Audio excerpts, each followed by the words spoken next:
당신이 지금 먹고 있는 그 약 정말 괜찮을까요? 효과는 분명하죠. 하지만 그 약을 먹는 순간부터 몸속 어디선가 조용히 경고등이 켜질 수도 있습니다. 오늘 말씀드릴 건 발기부전 약의 진짜 부작용입니다.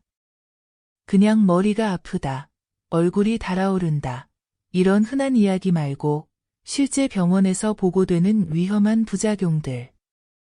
그리고 한번 시작하면 멈추기 어려운 의존 현상까지 왜 이 문제가 생각보다 훨씬 심각한지 하나하나 짚어드리겠습니다.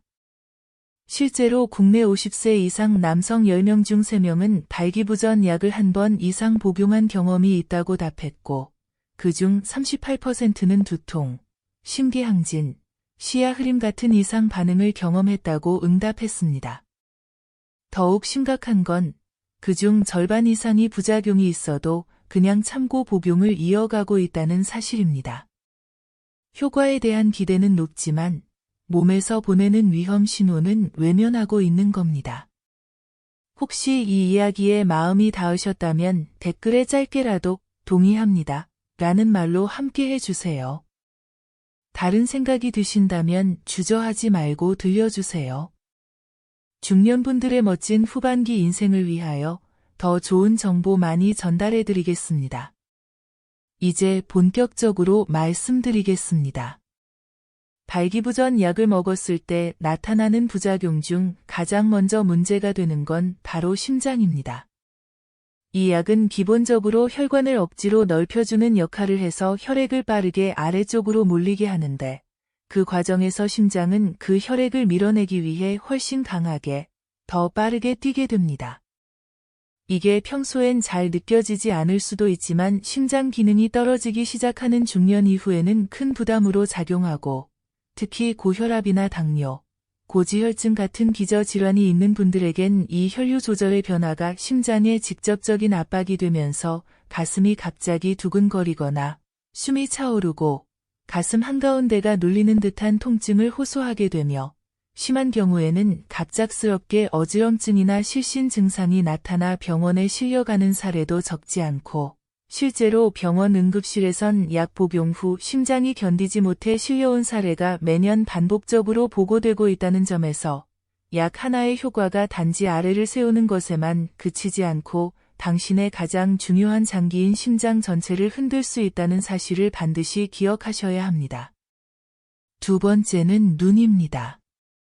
많은 분들이 눈이랑 무슨 상관이냐고 묻지만 이 약은 혈관 확장을 유도하는 효소에 작용하기 때문에 눈 속의 미세혈관에도 영향을 줍니다.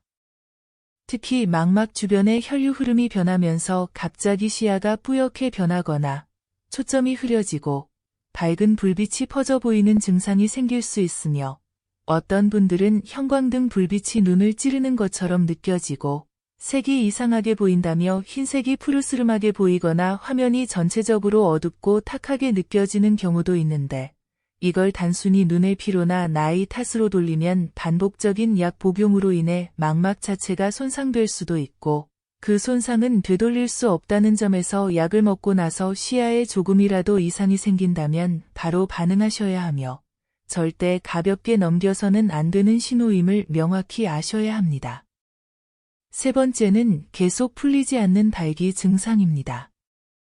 이건 단순히 민망한 상황으로 넘길 수 있는 문제가 아니라 아주 위험한 의학적 응급 상태로 분류되는데, 보통 성적인 자극이 없어도 발기 상태가 몇 시간 이상 지속되며 그 과정에서 혈액이 고인 채로 빠져나오지 못하고 조직을 압박하게 되고, 그로 인해 극심한 통증이 발생하거나 붓기, 감각 저하 같은 증상이 나타나는데, 특히 4시간 이상 이 상태가 이어지면 조직 괴사 가능성이 높아져서 결국은 응급수술로 이어질 수도 있고, 이걸 창피해서 집에서 참거나 민간요법에 기대다가 되레 상황을 더 악화시키는 분들이 많은데, 이 증상이 나타나면 절대 시간 끌지 말고 바로 병원으로 가셔야 하며, 인터넷에서 구매한 약이나 출처 불명의 제재에서 이런 부작용이 더 자주 발생하고 있다는 점도 함께 경계하셔야 합니다. 네 번째는 기분 변화입니다. 발기부전 약은 몸의 혈류에만 작용하는 게 아니라 신경전달물질과 감정에도 간접적으로 영향을 줄 수 있는데, 약 복용 후에 부부관계를 마쳤음에도 불구하고 기분이 가라앉거나 갑자기 우울해지고 이유 없이 짜증이 나거나 공허함이 밀려오는 감정 변화가 반복된다면 그것은 단순한 우연이 아니라 약물에 의한 심리 반응일 수 있으며, 특히 이 변화가 자주 반복되면 본인도 모르게 무기력과 자기 혐오에 빠지게 되고 부부관계 이후에도 자신이 무언가를 잘못했다는 죄책감처럼 느껴지는 경우가 있는데, 많은 남성들이 이런 이야기를 밖에 꺼내지 못하고 혼자 속으로 사귀며 지내는 경우가 많고, 결국엔 부부 사이의 감정거리까지 멀어지게 만들 수 있기 때문에 몸의 반응뿐 아니라 마음의 변화에도 민감하게 반응하고 점검하는 습관이 꼭 필요합니다. 마지막 5번째는 약에 대한 의존입니다. 이건 사실 가장 조용히 찾아오지만 가장 무섭습니다. 처음엔 단지 자신감을 위해 한 번 먹었는데 어느 순간부터 약을 먹지 않으면 아예 시작 자체가 두려워지고 몸보다 머릿속이 먼저 긴장하면서 이번엔 될까? 괜히 시도했다가 또 안 되면 어쩌지라는 걱정이 앞서기 시작하면서 자연스러운 부부관계 자체가 어려워지고 배우자와 단둘이 있어도 약을 먹었는지 아닌지가 먼저 떠오르고 그 생각이 머릿속에 맴도는 순간부터 이미 몸은 위축되고 흥분이 되지 않으며 그러다 보니 약 없이는 못한다는 믿음이 뿌리처럼 박히게 되고 결국에는 약을 찾는 게 습관처럼 굳어지면서 그걸 끊어내는데 엄청난 용기와 시간이 필요하게 되며 이 심리적 의존이 깊어질수록 진짜 남성으로서의 자존감은 점점 사라지고 상대방과의 관계에서조차 자신을 무가치한 존재로 느끼게 만드는 악순환이 반복될 수 있기 때문에 이건 단순한 부작용이 아니라 인생 전반에 영향을 미치는 중요한 문제라는 걸 반드시 인식하셔야 합니다. 그럼 여기서 이런 의문이 들 겁니다. 그럼 약 말고 대안이 있냐고요? 지금부터는 실제 사례 2가지를 말씀드리겠습니다. 첫 번째는 경기도 평택에 사는 62의 박상기 님 이야기입니다. 박님은 체격이 크고 어깨도 떡 벌어진, 한눈에 봐도 젊은 시절 운동 좀 했던 사람처럼 보이는 분이었습니다. 평소에도 사람들한테 당신은 나이 들어도 팔팔해 보인다 는 말을 자주 들었고 실제로 50이 넘을 때까지만 해도 그 자신감이 흔들린 적이 없었다고 합니다. 그런데 50 중반을 넘어서면서부터 조금씩 달라졌습니다. 예전엔 자연스럽게 올라오던 반응이 잘 안 되고 아내와 마주 앉아 있어도 마음은 있는데 몸이 따라주질 않으니 괜히 화제가 끊기고 불편한 침묵이 늘어갔습니다. 나이 탓이겠지 하며 아침마다 팔굽혀펴기를 늘리고 생강차를 챙겨 마시고 TV에서 본 혈액순환 영양제도 사봤지만 그다지 달라지는 건 없었습니다. 그러던 어느 날 친구들과의 술자리에서 일이 벌어졌습니다. 비슷한 나이 또래들이 모인 자리였고 술이 한두 잔 들어가자 자연스럽게 부부 얘기와 몸 얘기가 오갔습니다. 그중 한 친구가 조심스럽게 작은 약통을 꺼내 보이며 말했습니다. 이거 하나리면 다 해결돼. 진짜야? 처음엔 웃어넘기려 했지만 박님도 모르게 손이 가 있었습니다. 그날 밤 처음 먹은 약의 효과는 충격적이었습니다. 몸이 다시 예전처럼 반응했고 부부관계는 부드럽고 오래 이어졌고 무엇보다 아내가 오랜만에 웃는 얼굴로 등을 두드려줄 때 속으로 이거면 되겠구나 싶었다고 합니다. 그 후로 박님은 약을 정기적으로 복용하기 시작했습니다. 매주 토요일 저녁 거실 탁자 서랍맨 뒤에 숨겨둔 약통에서 하나를 꺼내어 물 한 잔과 함께 삼키는 게 어느새 습관이 되었습니다. 하지만 2-3달이 지나면서부터 몸이 이상하게 반응하기 시작했습니다. 먹고 나면 얼굴이 화끈거리고 관자놀이 근처가 지끈거리고 특히 계단을 오르내릴 때마다 숨이 턱턱 막히는 느낌이 들었습니다. 그러던 어느 날 새벽 자다가 갑자기 가슴이 벌렁거리며 터질 듯 뛰기 시작했고 차가운 식은땀이 목 뒤로 쏟아졌습니다. 숨이 깊이 안 들어오는 느낌이 계속되자 놀란 아내가 급하게 혈압계를 들고 와 쟀는데 수치는 평소보다 훨씬 높았고 이러다 죽겠다는 말이 나올 정도로 겁이 났다고 합니다. 병원에 갔더니 의사는 단호하게 말했습니다. 지금 심장 상태면 이 약 계속 드시면 다음엔 쓰러질 수도 있어요. 그 말을 듣고 난 뒤 박님은 약을 끊었습니다. 그런데 약을 끊고 나니 몸보다 마음이 먼저 무너졌습니다.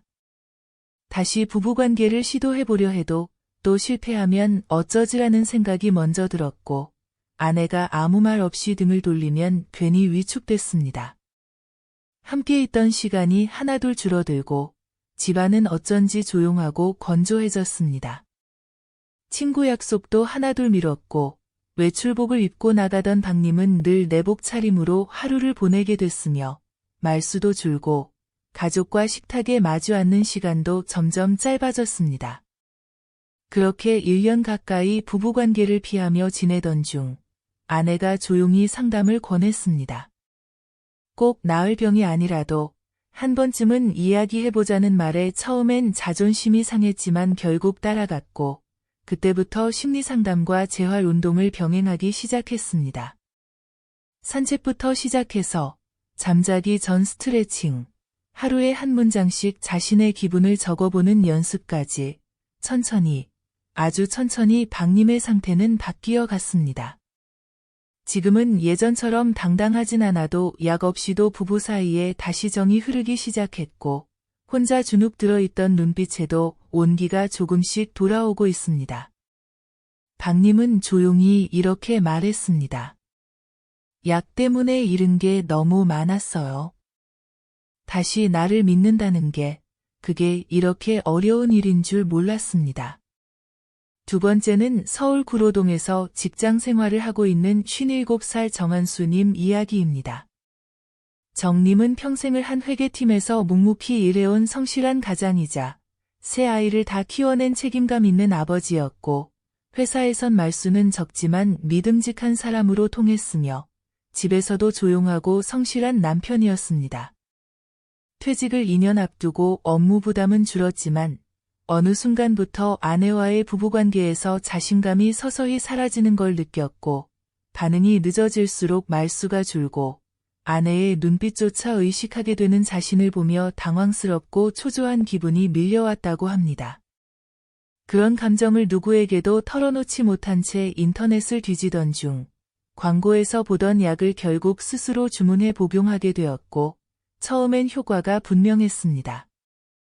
다시 부부관계가 자연스러워졌고 아내도 전보다 따뜻하게 다가왔으며 정님 역시 오랜만에 자신을 회복한 듯한 느낌에 마음이 놓였다고 합니다. 하지만 2달이 지나면서 몸이 이상하게 반응하기 시작했고 약을 먹은 날이면 눈이 뿌옇게 흐려지고 밝은 빛을 보면 머리가 띵하고 아찔해지는 증상이 찾아왔으며 시력이 조금씩 나빠지자 처음엔 나이 탓으로 넘겼지만 시간이 갈수록 화면 글씨도 겹쳐 보이고 눈이 무거운 날은 하루 종일 피로감이 사라지지 않아 결국 병원을 찾게 되었고 의사는 약물의 반복 복용으로 망막에 자극이 누적됐을 수 있다는 소견을 내놓았으며 이 말을 들은 정님은 그날 이후 약을 바로 끊었습니다. 그러나 문제는 그 뒤였습니다. 약 없이 다시 부부관계를 시도하려 하자 머릿속에 불안이 먼저 떠올랐고 반응이 오지 않으면 어쩌지, 아내가 실망하면 어떡하지, 이런 생각이 몸을 더 얼어붙게 만들었고 평소 조용하던 아내가 말을 아끼는 날이면 괜히 눈치를 보게 되고 어색한 침묵이 길어질수록 회피하는 시간이 늘어나면서 부부 사이의 정서적 거리도 서서히 벌어졌다고 합니다. 이대로는 안 되겠다는 생각에 정님은 아내와 함께 상담센터를 찾았고 약 없이 성기능을 회복하는 심리훈련과 생활 리듬 조절을 병행하면서 조금씩 일상부터 바꾸기 시작했고 아침마다 규칙적인 산책, 침실 조도 바꾸기, 자극 없이 손을 잡고 눕는 연습, 아내와 하루에 한 문장씩 서로 마음을 나누는 노트를 쓰는 등 작은 실천을 꾸준히 이어갔으며 몇 달이 지난 지금은 약 없이도 심리적 부담 없이 부부관계를 회복했고 정님은 스스로 말합니다. 약은 순간이지만 관계는 결국 마음이더군요. 제일 먼저 무너졌던 건 몸이 아니라 제 자신을 못 믿는 마음이었고, 지금은 조금 느리지만 그 믿음을 다시 되찾고 있는 중입니다. 이 두 분의 이야기를 들으시면서 마음속에 무거운 감정이 드신 분들도 계실 겁니다. 그래서 지금부터는 약 없이도 관계를 회복할 수 있도록 도와주는 생활 속 실천 방법 몇 가지를 구체적으로 말씀드리겠습니다. 첫째는 걷기 운동입니다. 그냥 산책이 아닙니다. 아침 해가 막 뜰 무렵 공복 상태에서 집 근처 공원이나 아파트 단지를 30분 이상 꾸준히 걷는 습관을 만들어 보시길 권합니다. 빠르게 걷는 것보다 일정한 리듬으로 천천히, 하지만 숨이 살짝 찰 정도의 속도를 유지하면서 걸으시면 됩니다. 이 시간은 단순한 운동을 넘어서 혈액순환을 촉진시키고 남성 호르몬 분비를 자연스럽게 끌어올리는 효과가 있고, 특히 고개를 들고 햇살을 보는 것만으로도 뇌는 기분 좋은 호르몬을 내뿜기 때문에 아침 걷기 한 번만으로도 하루가 훨씬 안정되고 기운이 납니다. 둘째는 음식입니다. 식단을 바꾸는 게 어렵게 느껴지실 수 있지만 기본은 간단합니다. 고기류를 줄이고 생선과 두부를 늘리는 겁니다. 특히 등푸른 생선인 고등어나 꽁치, 연어 같은 음식은 혈관 건강에 도움이 되고, 굴이나 달걀 노른자, 호박씨에는 남성 기능에 필수적인 아연과 비타민 D가 풍부하게 들어있어 부부관계에 중요한 활력을 회복하는 데 도움이 됩니다. 하루 한 끼라도 이렇게 바꿔보시면 몸의 변화가 느껴지기 시작할 겁니다. 그리고 가장 중요한 건 술입니다. 하루 한 잔은 괜찮다는 말이 있지만 성기능 회복이라는 관점에서 보면 술은 회복의 가장 큰 방해 요인입니다. 특히 저녁 식사 후 습관처럼 드시는 소주는 혈관을 좁히고 호르몬 분비를 억제하기 때문에 가능한 한 멀리 하시길 바랍니다. 셋째는 수면입니다.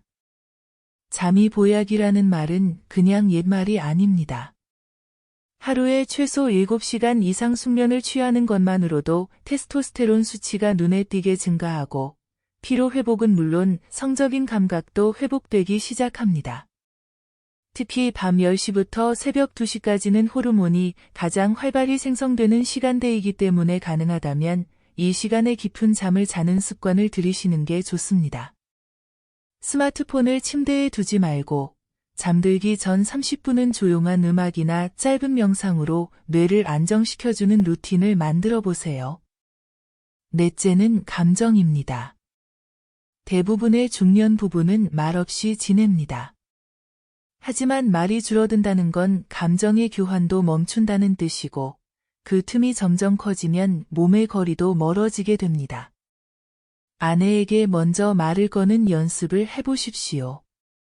오늘 뭐 먹고 싶냐고 묻는 것부터 오늘따라 얼굴이 피곤해 보인다는 작은 관심 표현까지 그런 말들이 아내의 마음을 열고 다시 감정이 흐르게 만듭니다.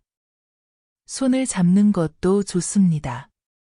TV 보다가 슬쩍 손을 얹는 것, 외출할 때 먼저 팔을 내미는 것, 이런 사소한 접촉들이 다시 부부 사이의 신호를 살리는 출발점이 됩니다. 정서적 교감이 깊어지면 몸의 긴장도 풀리고 그로 인해 자연스러운 반응이 다시 돌아올 가능성이 높아집니다. 다섯째는 자신을 탓하지 않는 마음입니다. 한 번 시도했는데 잘 안 됐다고 해서 이젠 끝났구나라고 단정 짓는 분들이 많습니다. 하지만 관계라는 건 늘 같을 수 없고 감정도 몸도 오르락내리락 하는 게 당연합니다. 중요한 건 시도했다는 사실이고 그걸 부끄러워하지 않고 다음에 더 편안한 마음으로 다가갈 수 있는 용기입니다. 내가 노력하고 있다는 걸 스스로 인정해주는 순간부터 몸도 반응을 바꾸기 시작합니다. 완벽하려고 하지 마시고 매일 조금씩 변해가는 나를 받아들이는 연습, 그게 결국 회복의 진짜 첫걸음이라는 사실을 꼭 기억해 주시길 바랍니다. 지금까지 말씀드린 내용이 단순한 의학 정보나 경고로만 들리지 않았으면 합니다. 이 영상이 당신의 오늘을 되돌아보게 만드는 하나의 작은 전환점이 되었으면 좋겠습니다. 누군가는 약이 필요할 수도 있습니다. 하지만 중요한 건 약에 의존하기 시작하는 순간부터 내 몸을 스스로 믿지 못하게 된다는 점입니다. 한 번, 두 번, 그렇게 습관처럼 이어지다 보면 어느새 약 없이는 시작조차 어려워지고 그렇게 끌려가는 삶은 결코 건강하다고 말할 수 없습니다. 남자의 자신감은 약이라는 외부 자극에서 나오는 게 아닙니다. 오히려 매일 조금씩 쌓아올리는 생활 습관과 자신을 향한 신뢰, 관계 속에서 다시 연결되는 감정과 교감에서 비롯됩니다. 그 믿음이 쌓이면 몸도 반응하고, 관계도 달라지고, 삶의 방향도 분명히 바뀔 수 있습니다. 오늘 이 영상에서 나눈 모든 이야기가 당신 안에 작지만 단단한 변화를 시작하게 만드는 씨앗이 되기를 진심으로 바랍니다. 결국 오늘 영상의 핵심은 분명합니다. 발기부전 약은 일시적인 도움은 줄 수 있지만 반복 복용 시 심장 부담, 시력 저하, 기분 변화, 지속 발기, 심리적 의존 같은 심각한 부작용이 실제로 보고되고 있다는 점입니다. 특히 고혈압이나 당뇨 같은 기저질환이 있는 중년 남성에게는 단 한 알도 예기치 못한 위험으로 이어질 수 있으며 이로 인해 몸의 문제를 넘어서 부부관계의 거리감과 자존감 저하까지 초래될 수 있습니다. 하지만 약 없이도 성기능을 회복하는 길은 분명히 존재합니다. 자극에 둔해진 감각을 다시 깨우고 뇌의 반응을 훈련하는 습관, 생활 리듬을 정돈하고 수면과 감정 안정성을 회복하는 루틴, 관계에서의 정서적 교감을 조금씩 복원해가는 과정, 그리고 한 번의 실패에도 스스로를 탓하지 않고 꾸준히 실천을 이어가는 태도, 이 네 가지가 핵심입니다. 처음에는 어색할 수 있지만 시간을 들이면 약보다 훨씬 근본적이고 오래가는 회복이 가능하다는 점을 기억해 주시길 바랍니다. 혹시 이 영상이 당신에게 작은 위로가 되었다면 구독으로 함께 해주세요. 좋아요는 저희에게 조용한 응원이 되고 영상 아래 댓글창은 언제든 열려 있으니 당신의 생각이나 경험 혹은 궁금한 점이 있다면 편하게 남겨주세요. 그 한 줄이 또 다른 누군가의 용기가 될 수 있으니까요. 오늘도 당신의 하루가 어제보다 덜 외롭고 조금 더 따뜻하길 바랍니다. 지금까지 바람 따라 이야기 숲이었습니다. 고맙습니다.